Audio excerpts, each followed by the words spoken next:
ہم آپ پر اعتبار کیوں کریں؟ نتیجے میں دہشت گردوں نے اپنا نام اور رہائشی علاقوں کے بارے میں بتایا کہ وہ بلوچستان اسٹوڈنٹ فیڈریشن سے تعلق رکھتے ہیں۔ سیکیورٹی افسران نے منٹوں میں ان کا ڈیٹا حاصل کر لیا۔ کچھ تگ و دو کے بعد انہیں بتایا گیا کہ پردھان منتری سے بات کرنے کے بعد ان کی ڈیمانڈ منظور کرتے ہوئے بھج ایئرپورٹ اترنے کی اجازت دے دی گئی ہے۔ خوشی سے دہشت گردوں نے جے ہند اور جے ماتا کی جے کے نعرے لگائے، جبکہ دوسری جانب ہیڈ کوارٹر سے بھی جے ہند کے نعرے لگائے گئے۔ کیپٹن عزیز کو اپنے افسران کی جانب سے اس سارے ڈرامے کا اور جعلی نعروں کا علم تھا، لیکن وہ بالکل خاموشی سے بیٹھے رہے۔ اس دوران ہنگامی طور پر حیدرآباد ایئرپورٹ سے پائلٹس کو کال کر کے تمام جہازوں کو ایئرپورٹ سے ہٹانے کا حکم دیا گیا۔ شکار کے لیے جال تیار کیا جا رہا تھا۔ پولیس فورس نے ایئر بیس کی جانب جانے والے تمام راستے بند کر دیے۔ کمانڈوز اور رینجرز مستعد کھڑے تھے۔ افسران کی نگاہیں اسکرین پر تھیں۔ اب جہاز نے ٹائم پاس کرنا تھا، اس لیے کہ وہ پہلے ہی سے حیدرآباد کی حدود میں ہی تھا۔ کیپٹن عزیر کمال ہوشیاری اور ذہانت سے جہاز مزید بلندی پر لے گئے اور وہیں ایک زون میں گھماتے رہے اور ظاہر یہ کرتے رہے کہ وہ انڈیا جا رہے ہیں، جبکہ F-16 کے فائٹر جیٹ ان کے ارد گرد تھے۔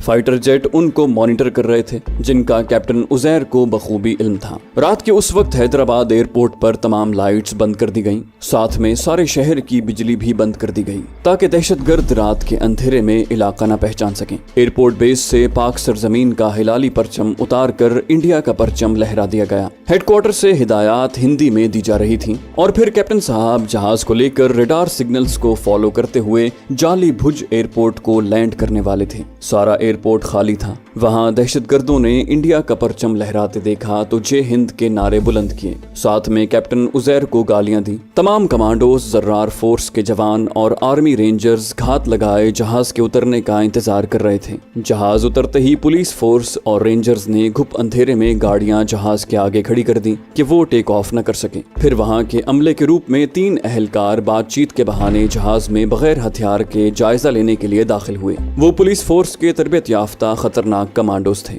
جنہوں نے رضاکارانہ طور پر جہاز کے اندر بغیر ہتھیاروں کے داخل ہونے کے لیے خود کو پیش کیا تھا۔ انہوں نے انڈین فورس کی وردی میں ٹھیٹھ ہندی لہجے میں دہشت گردوں سے بات چیت کرنا شروع کی، گویا یہ انڈیا تھا اور یہ بھج ایئرپورٹ ہے۔ دہشت گرد ایندھن اور خوراک چاہتے تھے، لیکن بات چیت طویل ہوتی جا رہی تھی۔ تینوں اہلکاروں کا ہدف تھا کہ وہ جہاز کے اندر کی صورتحال کا جائزہ لیں، خاص طور پر وہ شخص جس نے جسم پر پیکٹ باندھ رکھے تھے۔ وہ ان کے ہتھیاروں کو بھی دیکھنا چاہتے تھے کہ ایکشن کی صورت میں جہاز میں موجود خواتین اور بچوں کو کس طرح محفوظ رکھ سکتے ہیں۔ ایک اہلکار نے دہشت گردوں کو قائل کیا کہ آپ پہلے ہی انڈیا میں ہوں، اس لیے عورتوں اور بچوں کو یہیں اتار کر آپ دلی چلے جاؤ۔ رات 11 بجے جہاز سے آخر عورتیں اور بچے اترنا شروع ہوئے۔ ان مسافروں کے جہاز سے اترنے کی دیر تھی کہ جہاز کے چاروں طرف اندھیرے میں خاموشی سے رینگتے ہوئے کمانڈوز ایک ہی ہلے میں تیزی کے ساتھ پہلے اور دوسرے دروازے سے اللہ اکبر کی چنگھاڑ کے ساتھ دہشت گردوں پر حملہ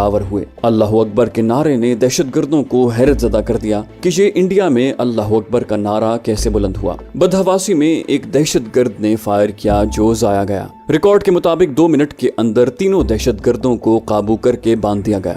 وہ حیران پریشان تھے، یہ بھج ایئرپورٹ پر اللہ اکبر والے کہاں سے آ گئے؟ چیف کمانڈو نے آگے بڑھ کر زمین پر بندھے ہوئے دہشت گردوں کی طرف جھکتے ہوئے ان کی حیرت زدہ آنکھوں میں دیکھ کر مسکراتے ہوئے کہا، welcome to Pakistan. Captain Uzair بڑے ہی سکون سے بیٹھے ساری صورتحال خاموشی سے دیکھ رہے تھے۔ پھر وہ بڑے آرام سے اپنا بیگ اٹھاتے ہوئے دہشت گردوں کے قریب سے مسکراتے ہوئے جہاز سے اتر گئے۔ اس سارے ڈرامے کے ہیرو کیپٹن عزیر کو اعزازی میڈل دیے گئے، اس لیے کہ انہوں نے انتہائی تحمل کا مظاہرہ کیا، درست کوڈ بولا، خود ہی جہاز کو بلندی پر لے گئے اور ایندھن نہ ہونے کا بہانہ بھی انہوں نے یوں ہی بنایا تھا۔ گالیوں کے جواب میں انہوں نے صبر سے کام لیا۔ اس مشن میں حصہ لینے والے پولیس فورس، آرمی افسران، کمانڈوز اور پولیس فورس کے سربراہان کو بھی اعزازوں سے نوازا گیا۔ 17 سال بعد 2015 میں تینوں دہشت گردوں کو 28 مئی کو سزائے موت دے دی گئی۔ کیپٹن عزیر کی ذہانت، عقل مندی اور ہوش مندی نے پاکستان کو کسی عظیم نقصان سے بچا لیا۔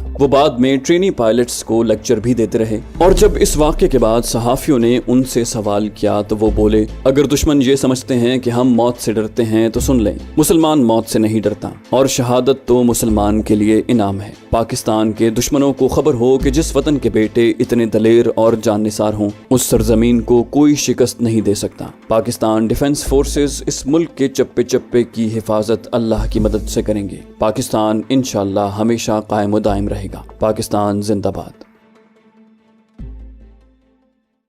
تو دوستو یہ تھی ہماری آج کی ایپیسوڈ۔ امید کرتے ہیں آپ کو ہماری کہانی پسند آئی ہوگی۔ جانے سے پہلے اس ویڈیو کو لائک کیجئے اور شیئر کرنا مت بھولیے۔